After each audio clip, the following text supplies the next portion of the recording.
The tobacco is ready to stack. I'm going to be separating the leaves and stacking them here. And I took them all. I'm experimenting. So I just stack them up. And I kind of had, I can't pull that one out because they're sticky. Oh, yes, it will. That one will. Okay. So, but I got to be careful because some of them haven't lost their stickiness. But I just stack them up like that. You know, try not to handle them. Don't want them bruised. Bruising, they'll just kind of compost.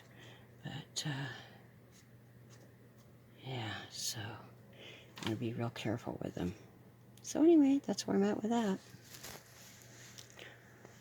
Okay, I'm going to call this part 2 because I'm going to show you my other leaves and more. And that should do it for all the tobacco. Part 1, part 2, and part 3.